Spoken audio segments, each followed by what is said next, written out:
Today, I'm going to be discussing the Antagonist, this device right here, how to put one in, and what it allows you to do.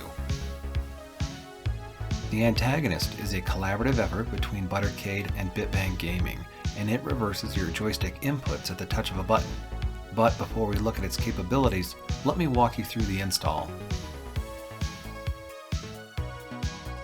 Now this doesn't come with wires, so we'll need to prep some for ourselves.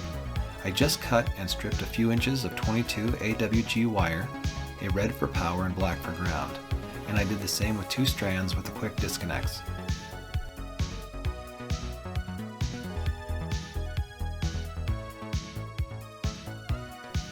Then, I just screw them into the appropriate terminals.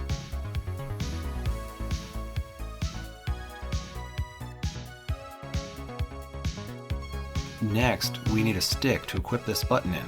I happen to already have a stick with an extra 30mm jump function, so I'm just going to use that for this project. If you don't have one ready to go, then you're going to need a hole saw to make a new buttonhole yourself. The Antagonist device will need power, so when you get your stick opened up, you'll need to wire up the 5V and ground. On something like a Brook board, you can tap power off its screw terminal block. If it's an OEM control board, you'll need to tap into the USB power lines. I disconnected my existing jump function button and connected the new quick disconnects linked to the Antagonist. It was at this point that I realized I was already making lots of use of the screw-in terminals with a homemade wiring harness and thought that things might not be easily seen by the viewer, so I just gutted everything. Then I used a more standard over-the-counter 20-pin wiring harness and a joystick with a 5-pin connection to try to keep things easier for you to follow at home.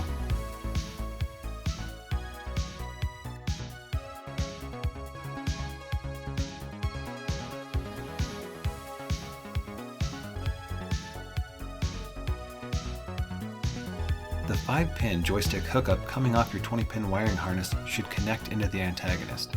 We then need to wire your joystick to the terminal block. Note that there is no standard color code.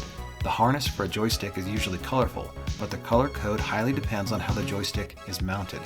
I used a spare JLF 5-pin wiring harness, stripped the ends, and then just screwed them in at the appropriate terminals.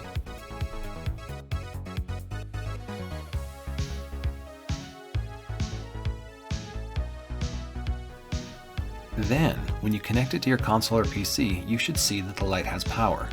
Following that, you need to download an app. Make sure Bluetooth is enabled on your phone, and the app will prompt you to scan for nearby devices. You choose the appropriate device, set it to whatever mode you want, and you should be good to go. Some of the modes are better for flash kick, down-up style motions, but I went with one geared for sonic booms. I can hold down back, and instead of forcing the joystick forward to coincide with my button press to launch a sonic boom, I can continue holding down back and just tap my punch button and the Antagonist simultaneously. If my timing is right, it should be an instant boom. Then, after the quick release of the button, I'm already holding down back to restart my charge count. This works similarly to a hitbox, where you get to skip the joystick movement back to the correct charge position.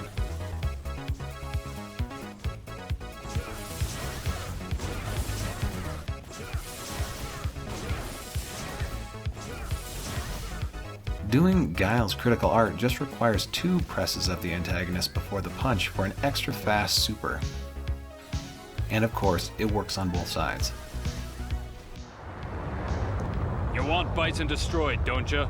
So what's the problem? So is this thing legal?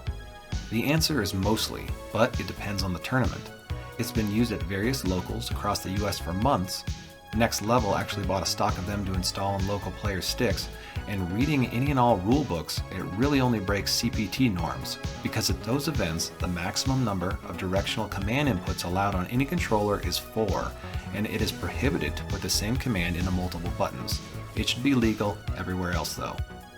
Another good thing is that with this app, you can disable the button, or return it to a cross-up style jump function.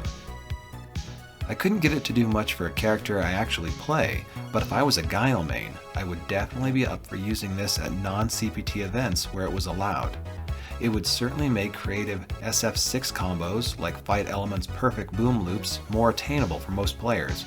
I view the Antagonist as a die-hard joystick user's answer to hitbox-style all-button controllers. So where can you buy one for yourself? Sadly, as of this video, they are out of stock on the Buttercade Etsy, but I'll leave a link in the description so you can check back for that restock. Let me know what you think of this product in the comments below. Thanks for watching. Support your locals, and I'll see you next time.